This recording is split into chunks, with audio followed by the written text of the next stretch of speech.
Another episode of Historic Marker Monday.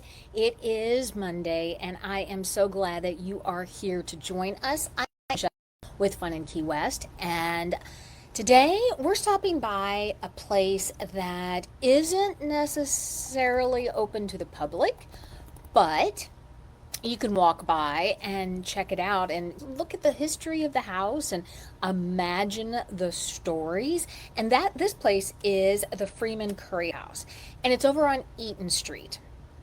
And this home tells the story of shipbuilders, political dynasties, and Bahamian roots. It has it all. It has everything that a Key West historic marker should have.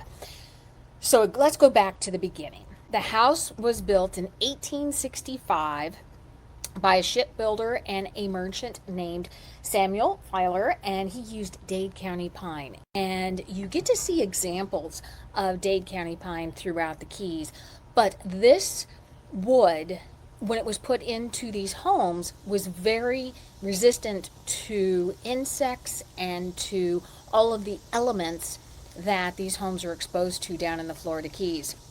So the wood is strong, it's termite resistant, and so it's the absolute perfect wood to put into these homes. When you walk by this house, there's double porches. So there's one on the first level and one on the second level. And that harkens back to a revival style. So it's got that classic revival style. It has these bracketed double porches, and it has a little bit of a Bahamian flair to it.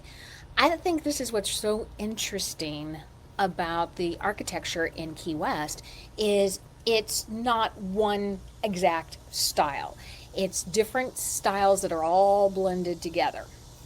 So raise your hand if you've ever walked by this house and thought, I bet you that place has stories. And this, you know what? You were right, this one does. So in 1920, the house was sold for the first and only time to T. Jenkins Curry and Louise Thompson. And so the Bahamian-born descendants of loyalists who fled the Carolinas. The house was physically moved back from the street 40 feet. So they used logs and mules, and they anchored this long, and they literally moved the house back 40 feet. And what was interesting, there's a banyan tree in the back, and they lassoed the ropes around it, and they moved it back to that direction. They then put in upgrades, and upgrades in that house included indoor plumbing, electric lights, and let me tell you, back in 1920, that was a luxury.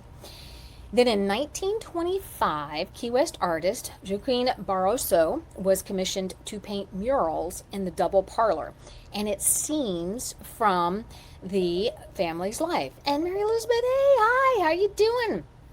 They added a pool table, they hosted parties, and it became the place that you went to be entertained in Key West. And you were entertained not only by the best, but in true Key West fashion. Then the Currys turned the house into a rooming house or a boarding house. The Currys divorced in the 1930s. Louise took over the house and transformed it into a rooming house or a boarding house. And back then, the winter rates, a very spendy, $3 a day or $15 a week. And her meals were legendary and included. Jenkins Curry moved to Key Largo and helped found the Florida Keys Electric Cooperative, but later returned because he had a stroke and he needed to return back home. Louise and Jenkins' daughter Eloise married William Freeman Sr., and he was a third-generation conch with ties to Wallis Simpson, yes, that Duchess of Windsor, and William Sr. helped bring City Electric to Key West. And their son William Freeman Jr. lived in the house his whole life, serving as, and he had a very long political legacy and a political career. He was county commissioner for 20 years of Monroe County. He was a state representative, and he was Monroe County Sheriff from 1976 to 1988. Today, the Freeman Justice Center is named in honor of the family's long civic service. So what's really cool about the house as you walk by is you have the Bahamian influence. You have those under eaves Italianate brackets. They're not like gingerbread. They're very Italian, very ornate brackets. You have the paired doors. and those classic double porches. And it's a true classic revival home, but it feels like a Key West home. It feels like it actually belongs there. And it just started out as a simple shipbuilder's dream. The house is not open to the public. This is a privately owned home, but you can walk by and read all about the home because the marker is out front. But it's a reminder of Key West's rich blend of cultures and of families and of resilience. So I encourage you to take a step off of Duval, walk down Eaton Street, check out this house. Go over to Eaton Street Seafood Market, grab lunch, wander around, see what you can see out there. This house has all of those things that attract us to that architecture and those historic markers throughout Key West.